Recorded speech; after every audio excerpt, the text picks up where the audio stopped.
Andy, thanks for joining us as always for the weekly catch-up. Let's start off by talking about the Chesterfield game last Saturday. There were two games in a very short space of time. That really was a very good performance, wasn't it, on the day, and some great football played. Yeah, I mean, I think the real message to the players has been that let's make sure we get some performances now. And normally when you perform well, the result follows. Not always, but it does seem to tend that way.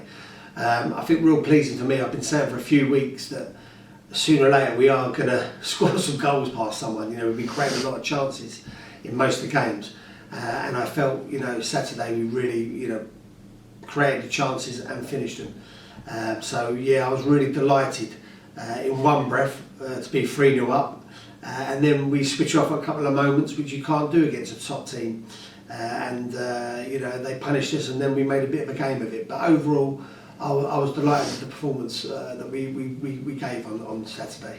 We touched on it before, but it was really, really good for Ali to get those first two goals, which have been coming, haven't they? Yeah, I mean, it's good for any striker to score goals, and for Ali, he's been working hard. I said, it's hard. It's his first loan, and he's learning. He's a young boy. I think it's easy for us to forget. He's his first loan, and he's trying to integrate with us. And he's worked hard, so I think sometimes you work hard, you get your rewards, and Ali certainly did that Saturday, and he got his rewards.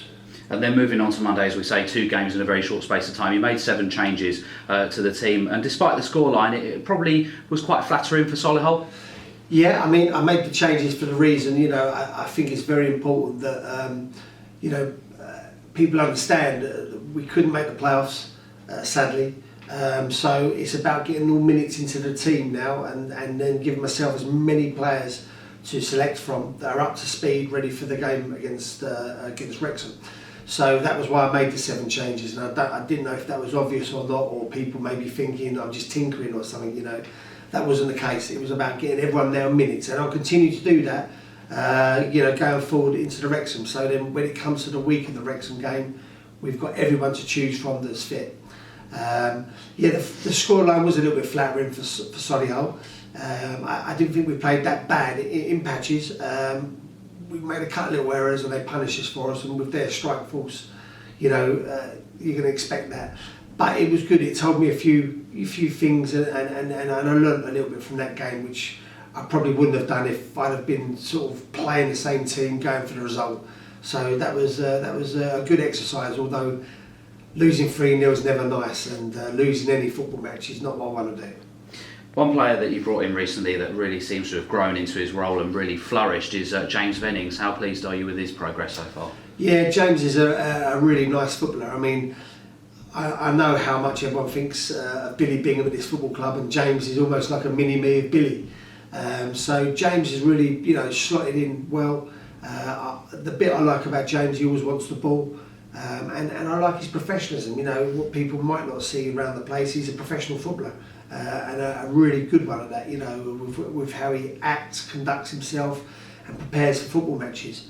So that is, the sort of character I want in the club, and James has been brilliant for us. So yeah, I'm really delighted for him. Just touching briefly on Wembley, you mentioned it earlier on, ticket sales have now surpassed 10,000. It's going to be some atmosphere on the day, isn't it? And those numbers keep going up. Yeah, I mean, listen, we want them to keep going up, don't we? We want everyone to come out and Bromley and support us.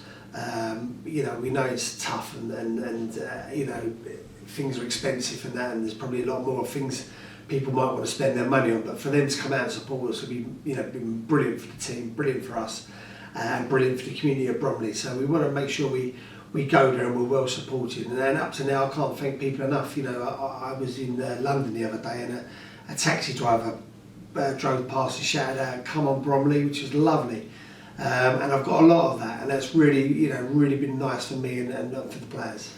And in the immediate future before that is the visit of Dover Athletics at Hayes Lane tomorrow. Obviously they are already relegated, but actually since that happened they've had a couple of good results. Yeah, I think it's a weird one, isn't it? I mean, you could argue since we couldn't make the playoffs, we've looked like a different team, and I think when the pressure's off for these teams, they can sometimes just relax a little bit more, and the results sort of come. It's bizarre. So that won't be easy, and we seem to make every game against the teams down the bottom a little bit harder. So yeah, but we're going into this game, and we're kind of, we want to win the match. Don't be, fooled by that. We definitely want to win the match. We want to win all the football matches. But we also got a bigger picture with these few games of players coming back from injury, trying to get some minutes into them, and trying to get some sort of some momentum going as well, which we now need to start doing. Monday was Monday. That served the purpose, but we need to now start getting some momentum in what we're doing and what we're trying to achieve and how we're gonna go about the game at Wembley. Andy, thanks for your time. Thank you.